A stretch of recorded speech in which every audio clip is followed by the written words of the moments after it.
Okay, is the connection stable now? Please reply.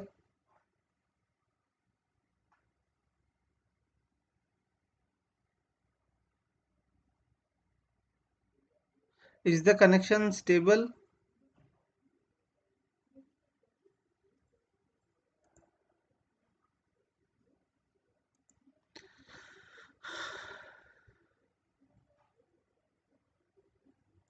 Okay, so this was the preview here. We have just divided it into two parts. Okay, so number of lines in cache. So what will be the total number of lines in cache? So cache size here is 16 KB. Okay, and the line size is 256 bytes. So you just straight away divide it. So this many number of lines will be required. Now why do we require to find the number of lines? It is required because we have to determine the tag directory size. So for determining the tag directory size, we require this number of lines. Okay,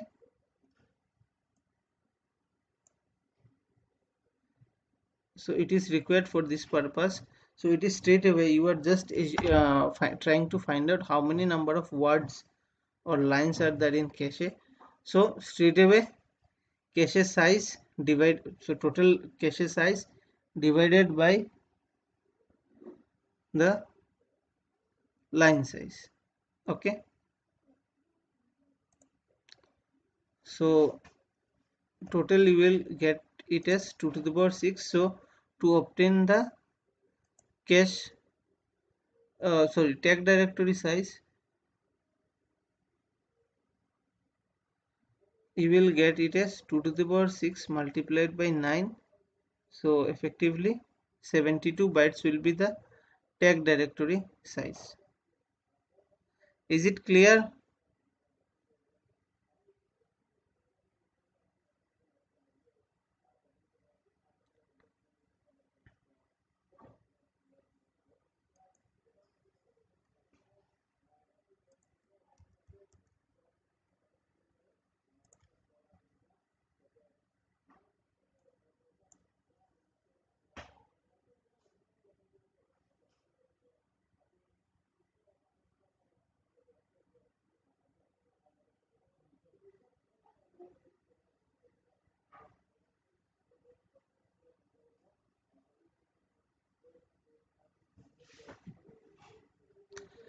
So is it clear? So is it clear?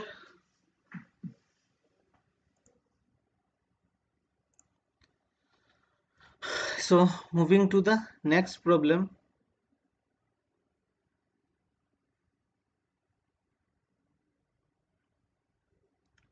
Okay, so next is for set associative mapping. Okay, so in set associative mapping, what is the basic assumption?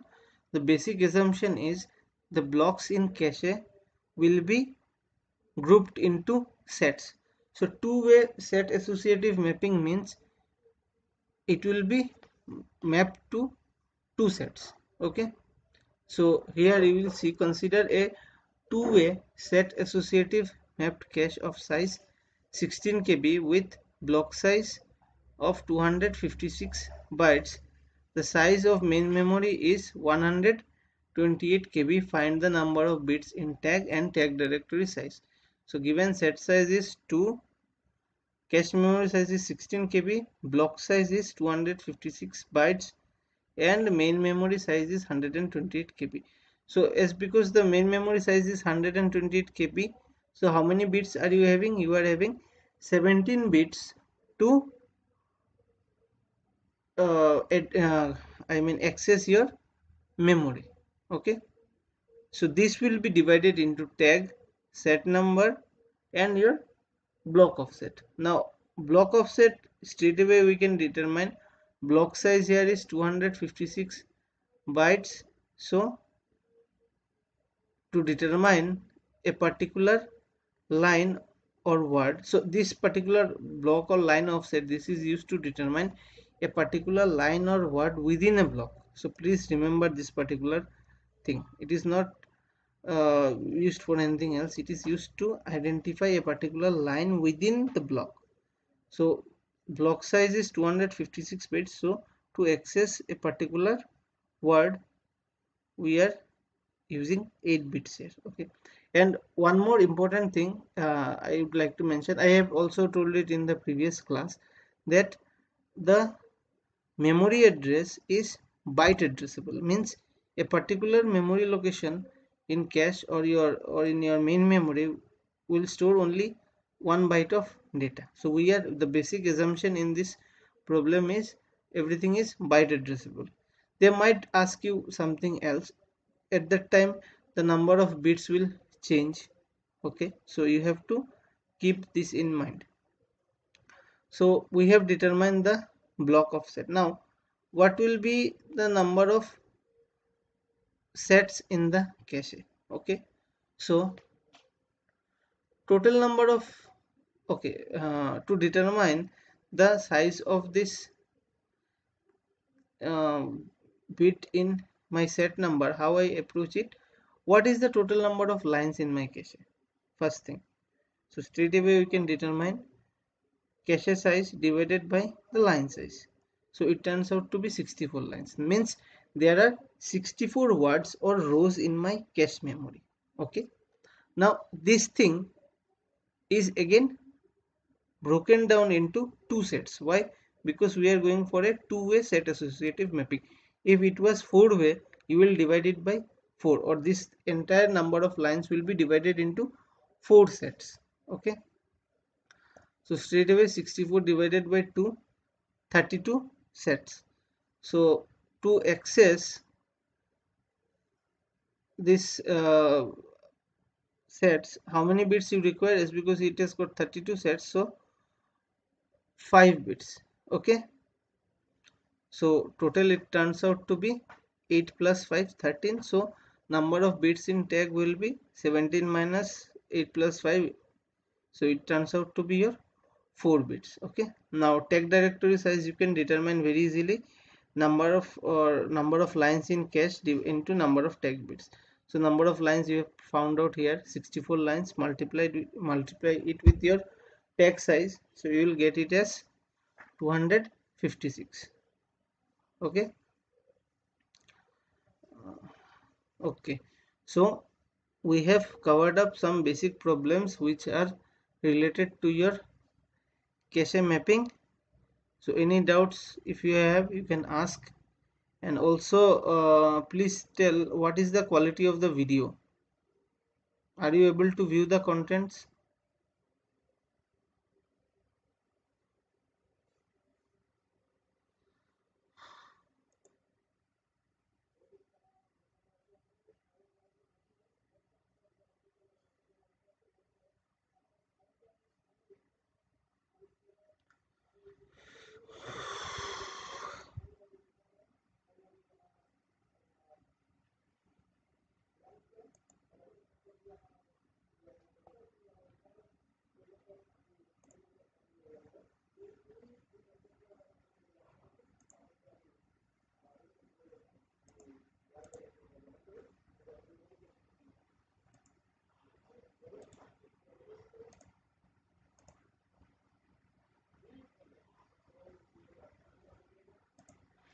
Okay, so next let's move to the next problem.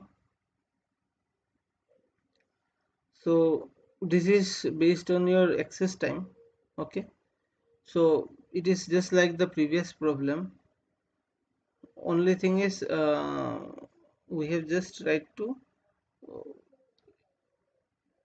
so this is just the same problem only, but it is only for a single cache level organization. Okay, so suppose the time to service a page fault is on average 10 milliseconds, while the memory access takes 1 microsecond. Then a 99.99% hit ratio results in memory access time of. So you are here required to find out the effective or the average memory access time. So page fault service time, so this problem actually takes into account your page fault also. So what will be the time to service the page fault? Okay, because whenever there is a page fault, some algorithm comes up and it tries to bring the content from memory and place it in the particular block of cache. So page fault service time is given as 10 millisecond. Means if you remember this the example that we took, although I have got this example in the next part of the PDF, if you remember, we were using some kind of algorithms, right? LRU, FIFO, then LFU.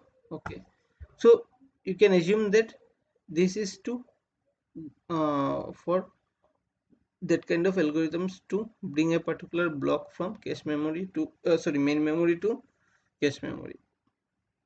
Okay, so here average memory access time is 1 microsecond. Okay, hit ratio is given. So what is the page fault rate? So page fault rate you can easily determine 1 minus hit ratio. So hit ratio is 99.99, so you just divide it by 100, so you will get the ratio. So it is 0.001. So what is the effective access time?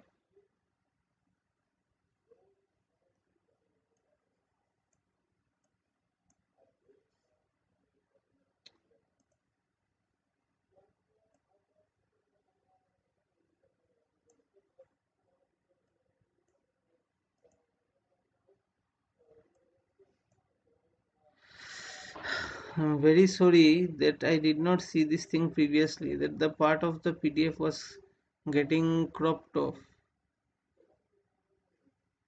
because I am seeing it on a separate screen, so I'm able to view the entire content.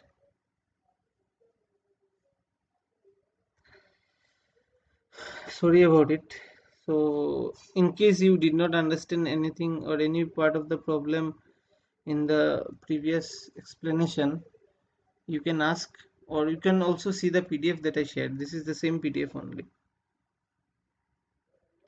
So here the effective memory access time without page fault is 1 microsecond. So substituting the value, so 0.99 into 1 microsecond. So why this is 1 microsecond? So this is the average memory access time. Okay,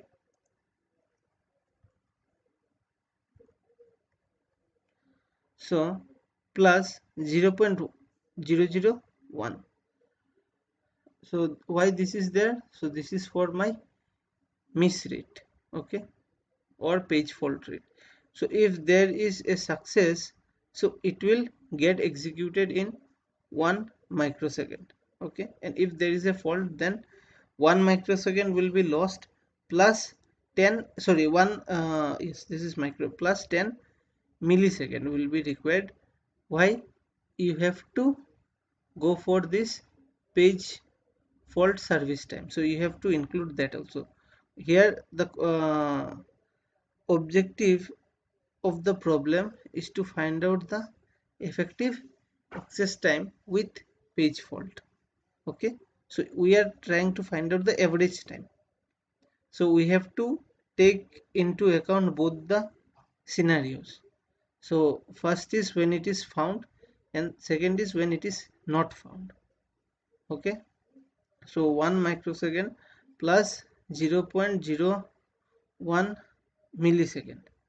Okay, so why, how this turns out to be 1 microsecond? So here 0.999 plus this 0.001 plus 0.01 millisecond. So if you add both these terms, you will get 1 microsecond plus 0.001 millisecond. So 0.001 millisecond is your 1 microsecond only. So effectively your time is 2 microseconds. Okay, so is it okay?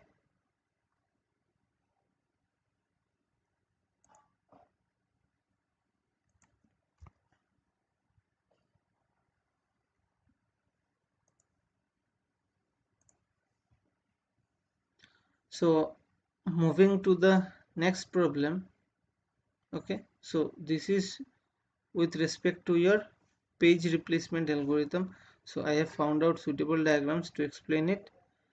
So first we'll see FIFO page replacement algorithm. Now you know that this is only the frames or block sequence. So frame actually concept comes up from your OS, so we have not gone there, but just try to relate it. Means you can imagine this as blocks. Okay, so this is with respect to OS, because this example I have found out from operating system concepts. So but just try to understand the algorithm. Okay, so here there are some terms which are a bit confusing, but this try just imagine in place of frames you have got blocks. Okay, so 3 page frames you have got say 3 blocks. So we are assuming here the cache is having say 3 blocks, or it can store 3 blocks of main memory in the cache. So first say you are accessing fourth block. So what happens here? There is a page fault because we are assuming that initially it is empty. So 4 comes up, next 7, then 6. So all of this result in a page fault. Okay, now next 1 comes up. So when 1 comes up is because we are going for FIFO replacement. So whatever has come first that will be removed. So 1 comes up here, next 7. So 7 is already there, so no page fault here. Okay,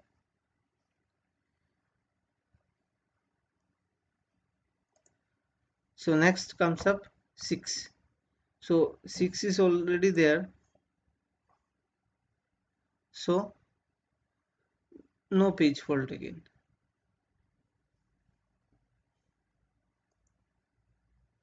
Next 1 comes up, 1 is also there, so no page fault. Next 2 comes up, so 2, it is not there in your cache. So what you have to do, you have to bring it. So while bringing it, which one are you going to replace? FIFO ordering, right? So if you see the FIFO ordering, 1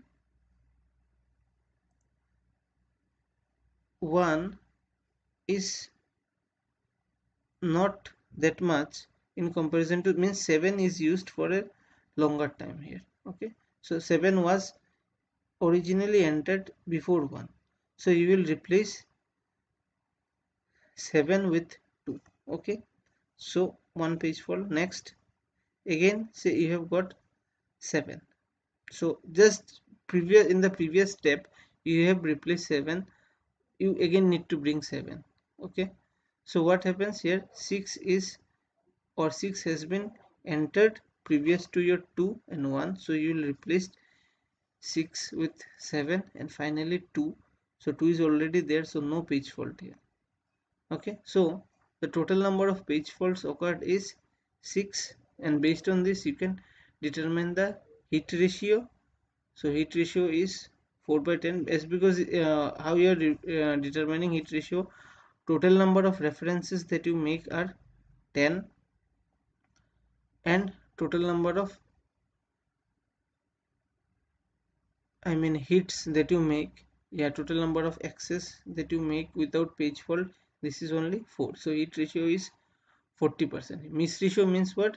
The page fault rate. Okay, so 6 by 10 it is 60%. Okay, so moving to the next problem, which is my LRU page replacement algorithm. So LRU, what does it say?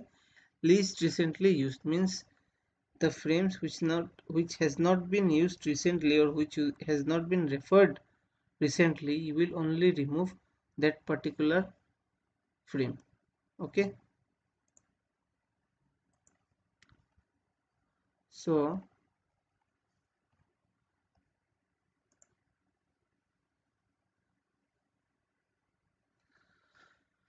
say this is the page reference sequence.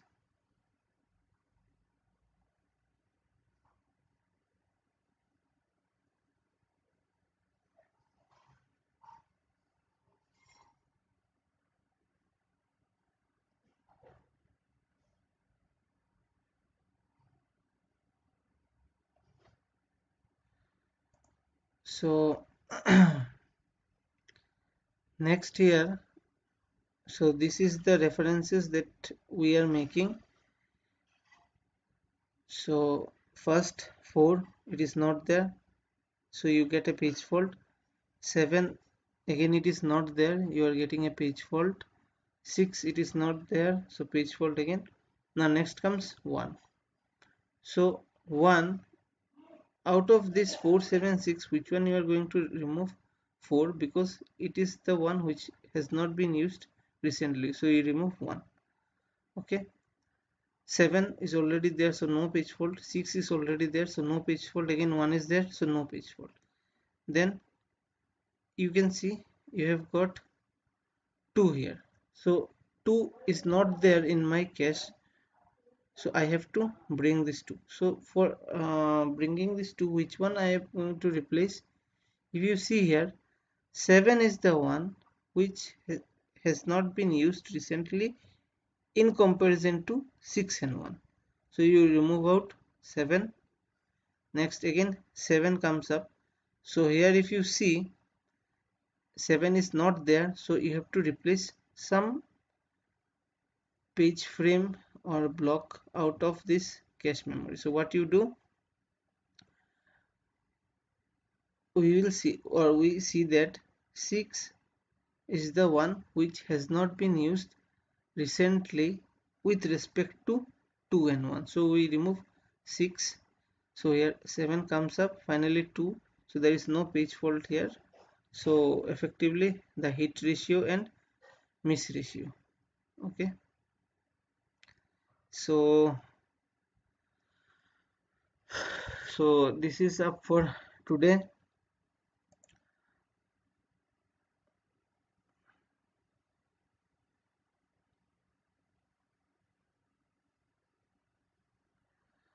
Okay, I think, are you guys sending messages? Because I'm not getting any messages. So any doubts?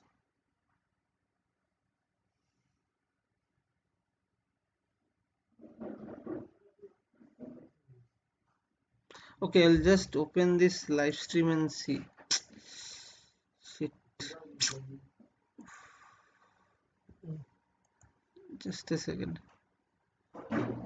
Okay.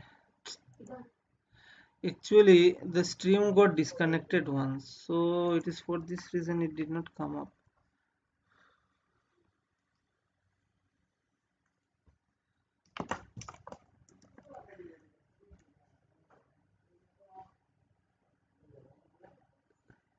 Wait.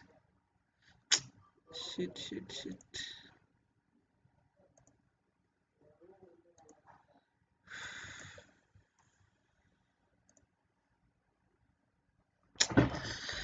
I'm very sorry that I did not see the messages. Actually, it got disconnected. And what happens with this chat pop-up is, whenever you are beginning a new stream, yes, now it is reaching. So whenever we are opening a new stream, it gets a new URL. So you need to replace it.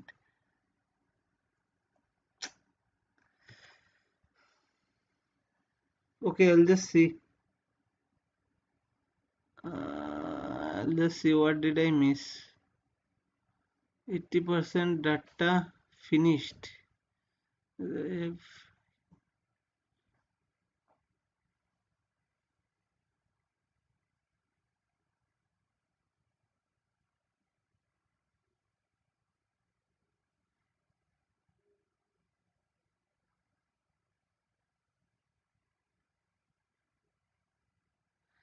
and Rahul, please, I would like to say one thing. Please, have you enrolled in a Google Classroom? Just before beginning the classroom, I shared this material. So don't say you don't have anything. I have given everything. Everything is there in a Google Classroom.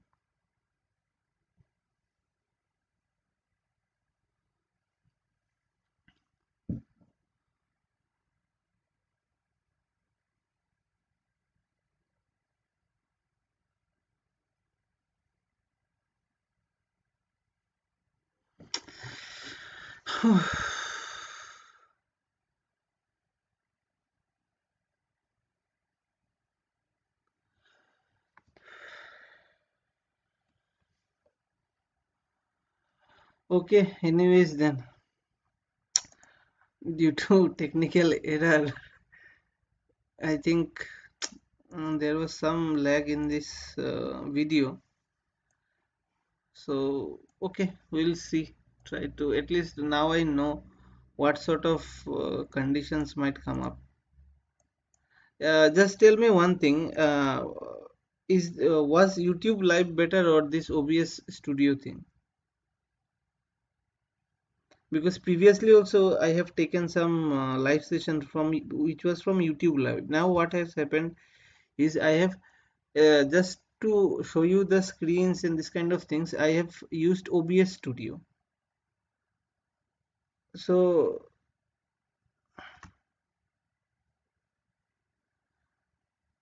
for this reason, actually there is a lot of lag. Even actually I am not able to, if I start the streaming here and if I open YouTube Live, so there is a lag of almost 15 to 20 seconds.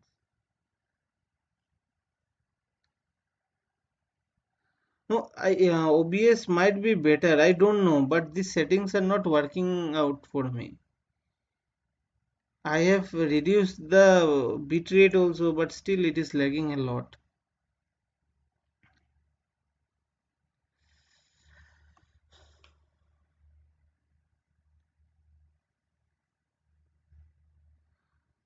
Yes, this for this reason only I have used this OBS Studio. Strong network actually I won't have because I am using it through mobile phones only. Actually, it was better if I had got Ethernet, but I don't have it. So I don't know what can be done.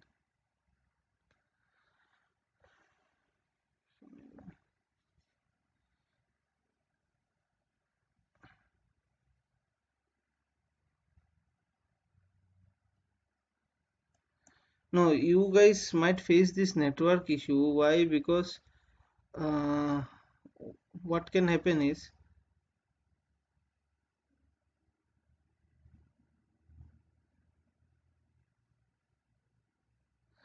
yes, I think if it is better now, I think I can or change a few more settings because once it got disconnected in your live stream. So it is for this reason actually I lost your chat also.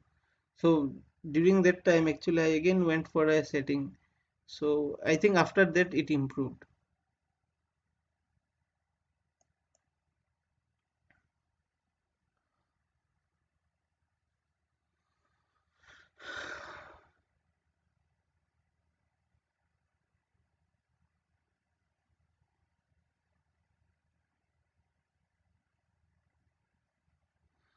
It is okay.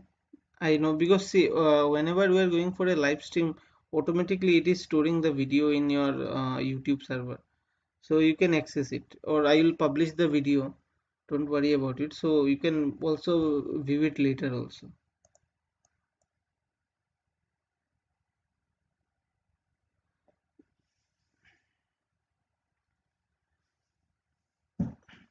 Okay, then let's continue this. I mean, okay, I will not continue anymore for any further today because it's already 9:30.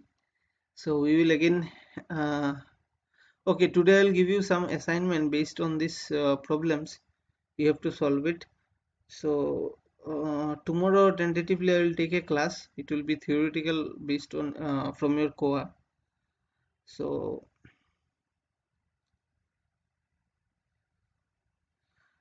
yes, I will explain this magnetic disk, and because I will what wanted was I will continue this magnetic disk and other kind of memories. So see, magnetic disk and these kind of things, it is more or less theoretical. So you have to read it.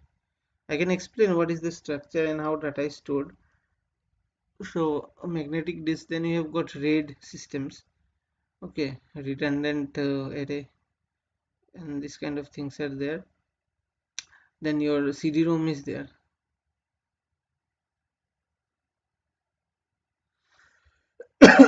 So Riyanka, which Word document do you want?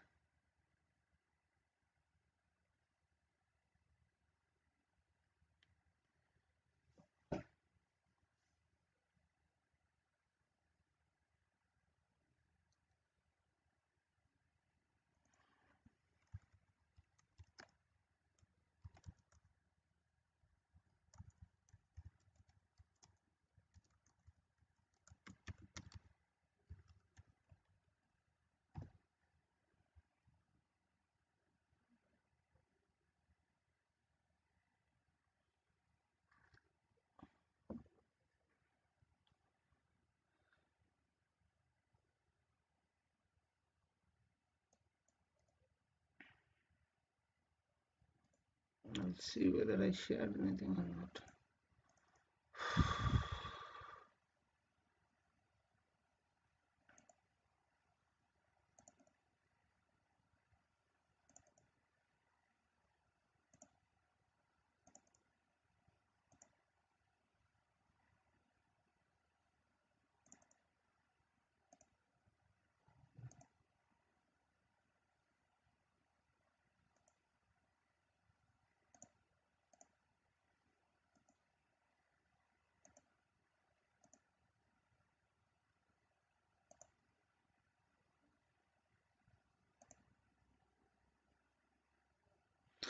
Oh, okay.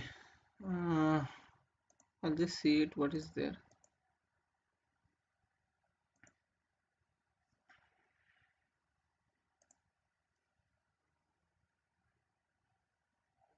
So, what do you want from that Word document?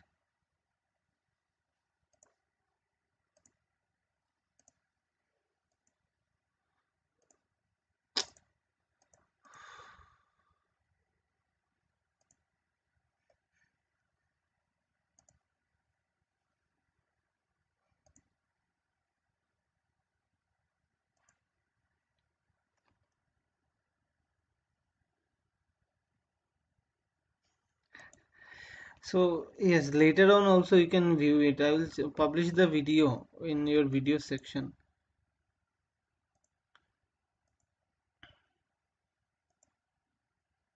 So, if you are having problems in live stream, you can watch it later also. So, during that time, I don't think there will be any buffering or this kind of issues. So, you can see it later also.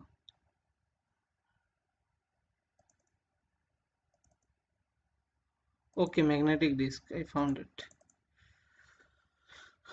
Okay, I will again take this thing up in the next class. Okay, because it will take a long time. I explained it once previously in one of the classes.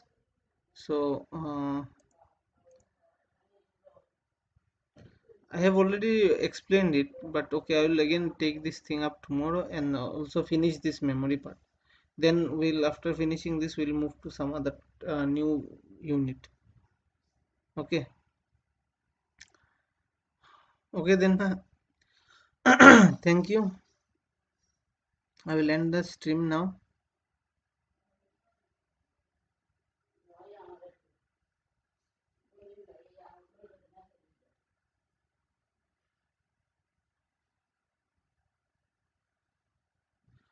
So topic C in architecture, previous to this, only during this period of time, we have taken up this cache memory and this kind of things. Okay, so and previously whatever was taken up in class, you can follow that. Or you can also actually we have taken up this various this von Neumann architecture followed by this computer generation, then role of operating system. I think we have taken these things some in brief. We have taken up CPU designs and we have covered up memory unit. So two units are remaining, which are your this program instruction sets and these pipelines and this kind of things. If you want explicitly to repeat it in over this live session, I can repeat it, no problem. Or if your university is open, so then also, but yes, you can find the videos, you can see it. If you are not able to understand it, you can ask it personally also via phone or such kind of things.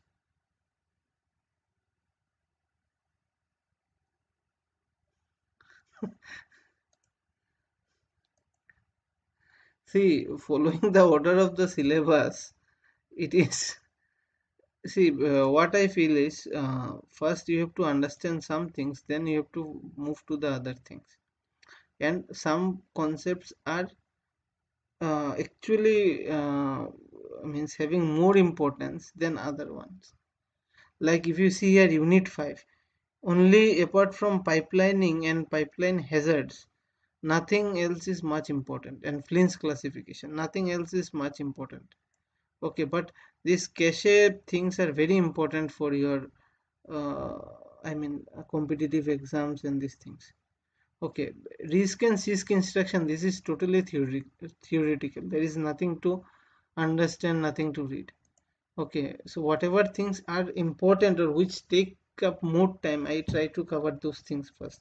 Then whatever is only memorizing and remembering, so this can be done in a short period of time, right? Like in unit 3 we'll get all sorts of diagrams and this kind of things, so you have to memorize these things, so no issues. Tomorrow's class timing tentatively from 9 to 9:30.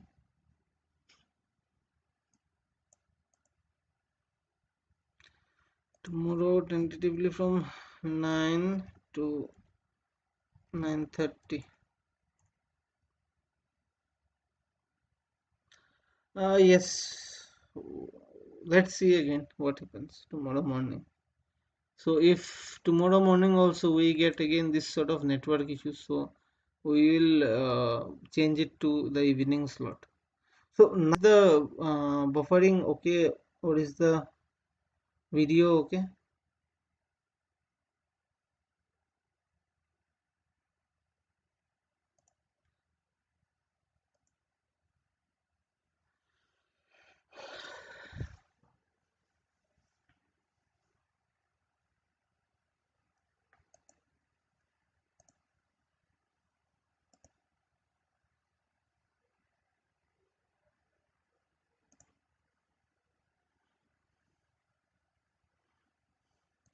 Actually, I don't know why it happens, because when I go for checking yesterday night, actually I was checking these things. It was working very fine, but today morning only it failed.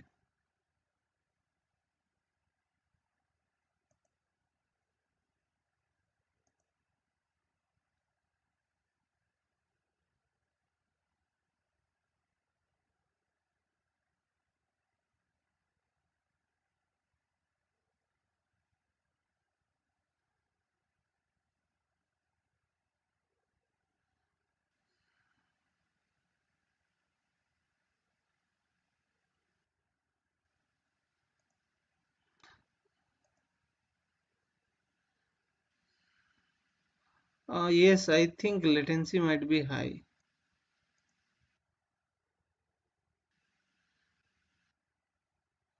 Be high.